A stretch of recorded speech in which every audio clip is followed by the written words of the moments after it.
Brian Schottenheimer has now been hired as the next head coach for the Dallas Cowboys. Jerry Jones was able to handpick a guy that is, he just looks like a guy that said yes, and he said yes to the job. He said yes to Jerry, and he agreed for a lifelong stint at Missouri being the Dallas Cowboys head coach, because I can only imagine until Jerry Jones is out of there, that's all it could ever shape up to be. Yeah. It's just a life of misery.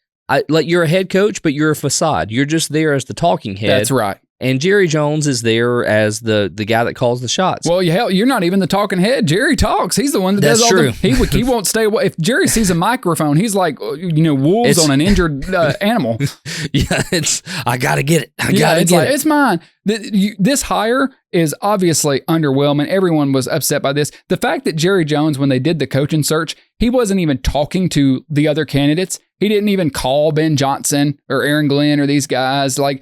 Nothing. He was like, no, we'll do it on our own thing, because this is Jerry. Because he wants control. He wants control. He wants someone that, is in that Dallas mold. That when they did their press conference together, Jerry Jones mentioned multiple times, I can't remember the word he used. Maybe it was deference, talking about how Schottenheimer always deferred to his superiors and listened to his... Yeah, basically. So that's what he wants. You said it when you made the joke, yes, man.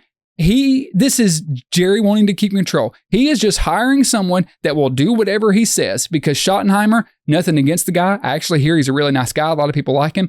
He is a career assistant who is never going to be a head coach again, get an opportunity. This is all about Jerry Jones. And it's really, I feel bad for Dallas fans. I really do. Yeah. Yeah, because you have that, it is a cancer. It's so bad. It's so glaring, obvious. And everybody in the media even talks about it. But Jerry Jones is so full of himself. He's the most prideful person I've ever met. Well, not met. If I ever met the guy, I'd tell him this to his face. But he's the most prideful person I've ever seen. And it's just sad, because Dallas has potential. They were America's football team, and now they're just Jerry Jones's football team. And he's just operating in this world of Jones, and that's all there is. He cares nothing about success. He cares nothing about titles. He just wants to control everything. That's right. As long as he's making money, which he is, that's all he cares about. And I've really asked myself, why does he want this? And really the question, or the answer has to be money. But most people would want control if two reasons. One, they're successful and they want to keep it going. Aaron Rodgers, that's a great example. He's successful when he's able to kind of sit in the driver's seat, right? We've seen it. We've actually seen that happen. Jerry Jones has never been successful in the driver's seat. Never. When coaches used to be able to kind of influence Jerry's opinion back in the day, it was different. From the moment he fired Jimmy Johnson, it has been downhill. Yeah. And thought he could do better. Why did he fire Jimmy Johnson? Because he wouldn't bend the knee. Jimmy Johnson's not one of those guys, man. He's cut from the same cloth as Jerry, but he doesn't carry pride with him.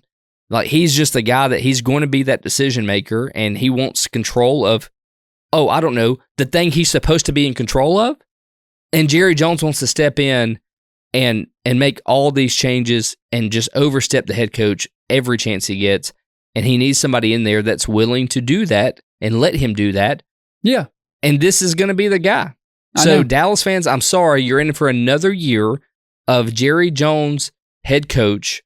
I just don't know why he just doesn't put the hat on and go to the sidelines. Yeah, in the press conference, Ryan, he started out the press conference saying, I always wanted to be a head coach. My dream was to be a head coach. That's it. He said the quiet part out loud. He just put someone in there and then he can control it. I'm with you. Hell, I would have so much more respect if he literally just said, I'm going to be the head coach and but he doesn't want to do all the day-to-day grind. He wants somebody else to do everything. And then he just throws in, a command here and there and they operate off of it. It's pathetic. We don't talk about the Cowboys a lot on this channel, which most NFL people say is blasphemy because they get a bunch of ratings, they get a bunch of views. But honestly, it's just the reason we don't is because it's the same story. It is always the same story, and you say it all the time, and everyone does. It's just true. Nothing is changing until Jerry Jones is gone, and he's not letting go of the Cowboys until he dies. He is holding on for dear life.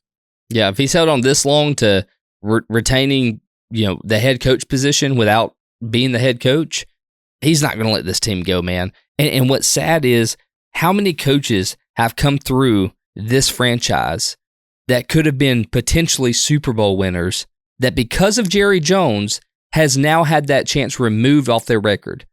Like they could have taken the Dallas Cowboys potentially to a Super Bowl victory, and now they have no chance of doing that because Jerry Jones completely train-railed it, and now they're left with nothing. Now they had to move on to another team, to a team that maybe has lesser talent than the Cowboys, because the Cowboys have talent. Some people would say Jerry Jones has derailed it. I like your approach. What did I say? He's train-railed it. Right up the middle of the franchise. That's when derailed and train wreck come together. That's right. Well, it's both. So. I just invented my new word. It fits.